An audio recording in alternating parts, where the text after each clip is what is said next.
Hi, good afternoon, everybody. So today we have a almost closing end topic, which is basically we'll just take a stock of what's been happening in the entire year. So the presentation is divided into a couple of parts. First part we look at global, then we look at India, and we'll also look at what we've been expecting of the year and how things have been playing out. Okay. So before I start up, do you want me to take any questions or do you want me to take stock of something before I start? So certain things that certain comments, certain questions that you want, and then hopefully I'll try to jot it down and pinpoint it in the presentation itself. Okay, so what did we communicate in 2025? Expect moderate returns in equity. We were going with the assumption that when we were looking at allocations in NEO, we were going with that assumption that equity returns will be a little poor. So we just have to concentrate on uh, undervalued parts of the market, stay away from overvalued parts of the market, predominantly small and mids. Our allocation towards small and mids was near to nil.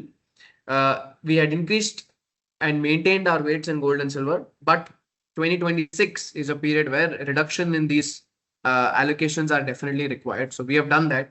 We have done multiple cuts in gold and silver. We look to hold some portion, but you cannot hold a higher portion that is coming up into gold and silver simply because these are precious metals. Commodities can go up, commodities can come down, very, very volatile in nature. It doesn't mean that they're not going to be volatile. They are extremely volatile. So naturally, we have in 2026 and fag end of 2025 cut down on precious metals. Okay, staying away from overvalued parts of the market. That's definitely there. That is a trend that will continue even in 2026, and we do expect that next year also will be tough for markets, be it on the precious metal part, be it on the global part, be it on uh, uh, fixed income as well. Right, we have taken a tactical call to invest in GSEC, but that is still playing out. It's been 9 months or so. It's still very, very early on, but that is still looking to play out. Depending on how the market evolves, I will get into the macro environment. Like you're talking about, interest rates are down, how banks make money. I'll cover all of that probably in the end, but I'll go through this entire thing. Right. So this is what we've been talking about in 2025. 2026 is not going to be very different from 25, but volatility is definitely going to be on the higher side, and expect that it's going to be a tougher market. Okay. Now, what has happened? Growth is expected to slow but stay positive. If you see world over, growth is expected to moderate. So we are operating in an environment where growth is not going to be very, very high, right? India also is going through that phase where we will grow somewhere between 6 to 7%. But globally, if you see large nations, right, uh, expect some amount of slowdown, some amount of revival, but slowdowns definitely persist across the board. So where are we heading into? We are heading into more stimulus and more liquidity packages coming in. So Japan is already preparing a stimulus package. China has already prepared a stimulus package, and they have told about semiconductors as well, which is very similar to CHIPS Act. So you know that technology is going to be the focus for China, right? The Fed is officially ending quantitative tightening, which means again easing will start coming in. US is again going to issue a lot of treasuries. You see global money supply is already at a record high. That is why gold is where it is today, and currencies are expected to remain weak. Right, but that doesn't mean that there is that precious metals become attractive. Precious metals have been attractive. They will continue to be attractive. But since that volatility on the way up has been very high, our expectation is that there should be some amount of moderation to take place. But that doesn't take away the underlying positive factor and that can drive future price of precious metals across the board. That's not just one or two metals, across the board. Okay, we are in a phase of rate cuts. We do expect that going forward, probably there'll be one or two rate cuts. But if inflation becomes hard to control, which is the scenario that we are in, over the last 5 to 6 years since QE, we have been expecting that inflations would remain very sticky. We are expecting going forward as well. These are all decadal trends. It's not a one-year trend at all. That inflations would remain sticky. In that relation, your interest rates have right now, because of a slowdown, you are expecting that interest rates sort of come down. But tackling inflation is going to be a very, very big problem for the entire world, where one part is exporting deflation, which is China, and the other part have to battle up inflation because of their entire debt. right? So now let's get into, are we in a bubble in terms of valuation? Right? Going by history, it does seem that there is a bubble, but the problem with bubbles is you will not know how long it will last for, how big it can grow as well. But there are some signs. Over investing is definitely there. Overvaluation is definitely there. Over optimism is definitely there. So there are signs that okay, that we will be paying a lot more for this particular growth, right? Until incremental returns can sort of be made. But going by history, it does seem like here you go. Why is it that we can't be in a market? We are not in that phase at all. India doesn't seem to be in that phase of a bubble category. We are somewhere between fair, uh, slightly above fair valuation, but more or less, uh, if you see in terms of Japan, that those types of bubbles are not pretty prevalent in India. Right now, how has now when we think of valuations and when we think of global valuations, when we want to invest, we have to think of okay, this is going to be big. Everything is heading into more AI related activities. You saw Accenture results also coming in. Their AI numbers were very, very good. AI consulting. Everything is interlinked to this. The whole world is putting in a lot of money into this. Now, in terms of rapid transformation, fastest transformation that has taken place, but the most negative acceptance that has coming in has been for AI. Right? Naturally, the whole idea for technocrats is that this will replace jobs, and naturally that's going to have a backlash. But in terms of transformation and in terms of growth and contribution to GDP that has come in, AI has been very, very high in a period where prices are up, in a period where growth is slow, and in a period where interest rates are very, very dicey, can be high, can be low as well. So we are entering into an era where this sort of a growth, we have not seen this sort of leg of growth in history, right? But there are signs here and there that there is some amount of overvaluation that's there in terms of the price that we pay, not in terms of the underlying fundamentals of the business. Very, very early stage. This is important data. Now, if you see here, in terms of the returns that have been coming in after the launch of ChatGPT, you are seeing that returns attributed to large AI names across S&P 500 and the MSCI World Index has been very, very high, right? Plus, a handful of AI names have an increasing share in the indices. So if you see in S&P 500, nearly 30% of the entire index is AI.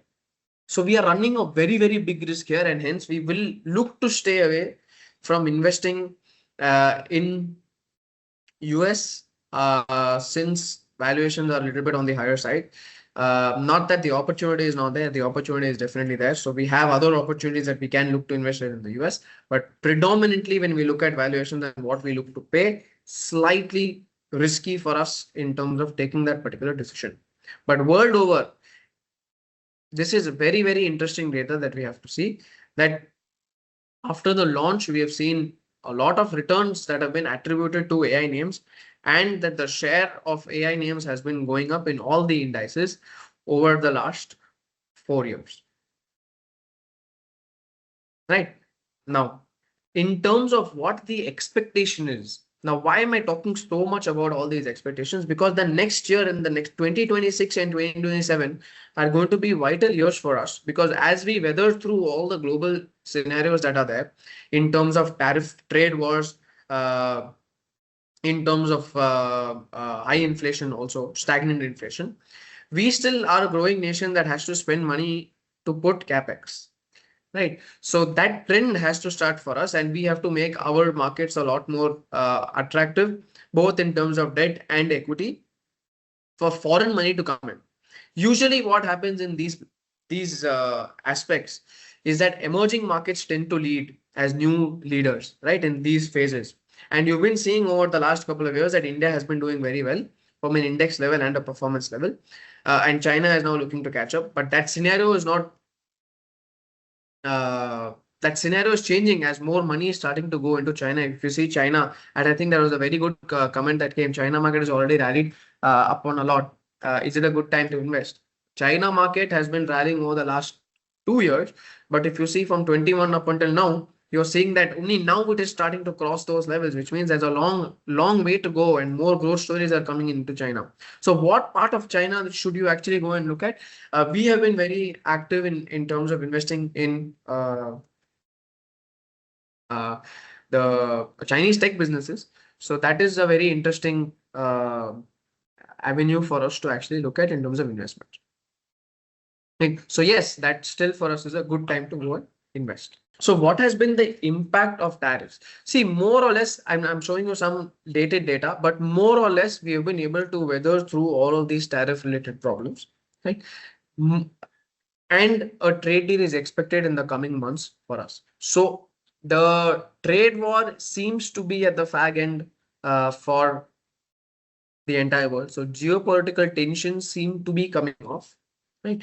Which is a good thing for us, right? So we will have develop new relationships. We will have more capital starting to come in into our markets, right? So again, we become forefront in terms of opportunity for the world to look at in terms of investing with us. Now, I'll get into precious metals, but I'll also take a pause if you want me to address any particular question that you have. Okay, most newcomers have only seen 4 to 5 years high returns, but they won't know if how it was during 2008 till 2020. Why can't there be another period? There can be. We might be in a prolonged place till 2031 or 2032 of no returns, but we are going with the assumption already. Our investing is already aligned to this thought that we might see no returns or low returns coming in for the next year as well. As of today, Nifty 50, which is your broad-based index, is only delivered somewhere between 5.5 to 6%. So we are already in that line that 2026 might be a year where we again go through moderate returns. You need to ask saying that, okay, how are people going to behave in this period where they might not see high returns coming in, right?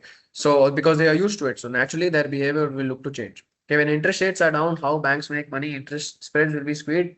Does this make the banking thing less attractive? No, it does not make, because deposit base has to go up, credit growth has to go up. In terms of credit growth and deposit growth, we are seeing over the last 2 months that credit growth is starting to go up, but deposit base is still growing very moderately. So we will always have that period where banks grow their book value somewhere between 12 and 15%. So that gives enough comfort for us to put money into banks. Okay, how much average return did we manage to achieve in 2025 in the employable programs? See, for us, gold and silver did extremely well, and that allocation was somewhere between 15 to 16%. So overall returns for us were somewhere in the line of 18 to 20% on a CAGR basis over the last 5 years. But that is not the number that you need to look at all. That is not a number that you should anchor at all, because going forward, things are going to be extremely different. What you need to look at from an expectation standpoint across products and services is somewhere between 9 and 12%. Right. So NEO's expectation also is going to be towards that area. And we should be able to do somewhere between 9 and 12% having a multi-asset approach in India. And this is a very good thing, because my next slide is going to be about multi-asset only. Right. So in terms of gold, we've had the fastest $500 jump in gold in history. And this shows that, okay, there is a complete rebasing of gold. And what do we think? So we have been able to participate very, very well in this entire gold rally. And now, given at these levels, volatility seems to be at the higher end. Right? So we are going to be very cautious in terms of precious metals, both in terms of gold and in terms of silver. If you see what has happened, YTD, your multi-asset funds over the last 2 years have been outperforming equity. And gold as a metal, precious metals by nature itself have volatility issues because of supply. So suddenly when you see a demand and suddenly that squeeze happens, you see prices go up. But because those squeezes can't be delivered, it can reverse and go back down as well. So we are going to be very, very cautious. Right. So they have been doing extremely well, multi-asset as a category. And I know most of the money has been going majorly into multi-asset right now, with the idea that, okay, there is going to be a precious metal allocation, so it's going to be very good for investors. But we are not going to be of that view. We would look to hold very small portions and have active weights that are there. But over allocating is not something that we will look to do. Right. So expect that we will not have an over allocation towards new as well. There is always going to be a time for equities. There is always going to be a narrative that says do not invest in equities. We are not of that particular view at all. We are of the view that participating in equity, yes, definitely, but participating in the right places at the right time is extremely important, and that's where NEO comes in. We have been participating very actively in large caps and very actively in precious banking and consumption names, and that has fared very well for us. If you see, based of our returns, which I will show you later on, that has fared very well for us. So our small cap and mid cap allocations have been extremely low, and that has been good for us because we've stayed out of it, and hence that level of hit in terms of performance we have not. We have stayed away, so we have not been hit at all. Right.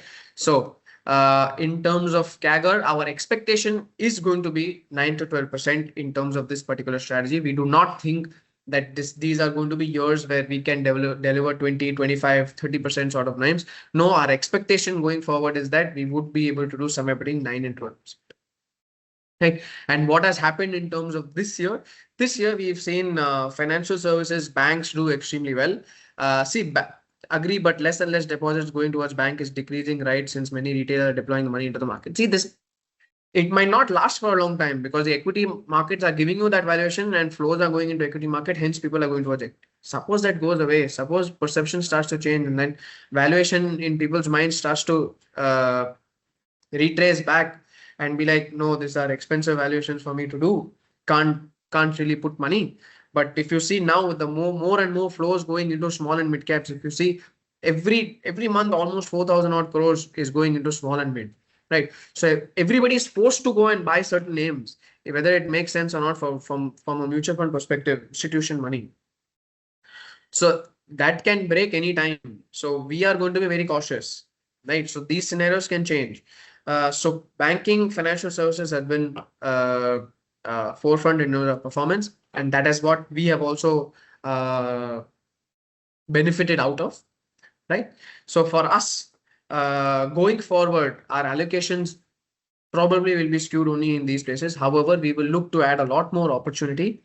We will be adding on the dips in newer opportunities, which can arise in more undervalued parts of the market because we've seen sustained underperformance in certain segments and sectors. Right. Now, in terms of large caps, what's been happening? See, the Nifty mid small has recently fallen below its 200-day, which means that this does signal that large cap points to a relative attractiveness in terms of the broader markets, because this will come with a lag naturally, where allocations are continuously going more and more into small and mids. But last month, we had some big jump that has been coming into this category for large caps on the mutual fund side. So we are of the belief that one more year we will be allocating more and more money towards large caps, and the markets would also appreciate the fact that large caps are the way for us to go in terms of growth and in terms of valuation. So fundamental and growth, everything would sort of fall in for large caps. And are we buying in expensive right now?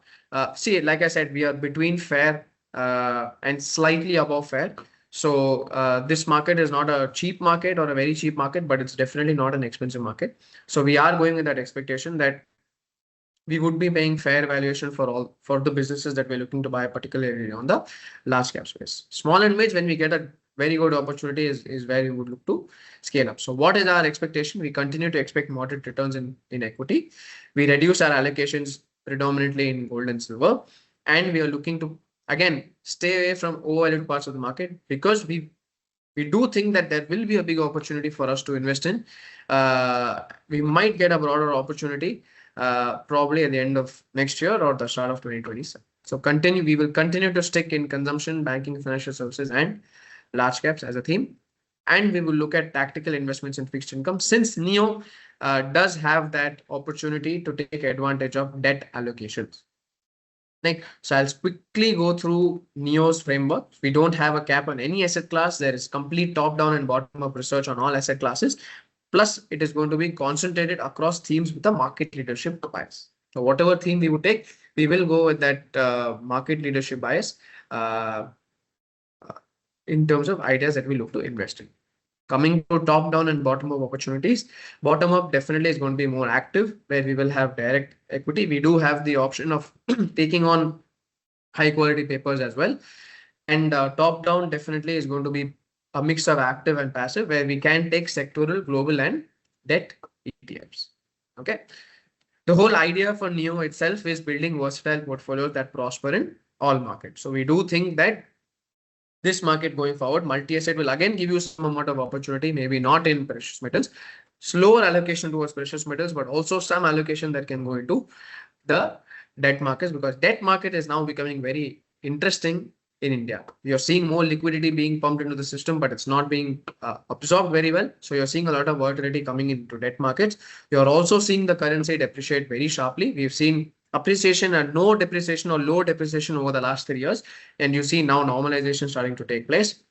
So you are also seeing that we are in an environment that is cutting down rates. So debt becomes very interesting for us to start playing. How have we done in terms of the market? NEO has done predominantly very well compared to your Nifty 50. We also compare ourselves to other multi-asset mutual funds as well. So we have done predominantly very well compared to the entire category, plus categories that are extremely equity heavy. So we have done predominantly very well compared to all those strategies. Now, how have we fared in terms of volatility? Now, multi-asset as a category definitely has seen drawdowns of 8.4%, which we saw in March, very high drawdowns. Nifty has seen again 16% sort of drawdowns the year. NEO has seen somewhere between 10.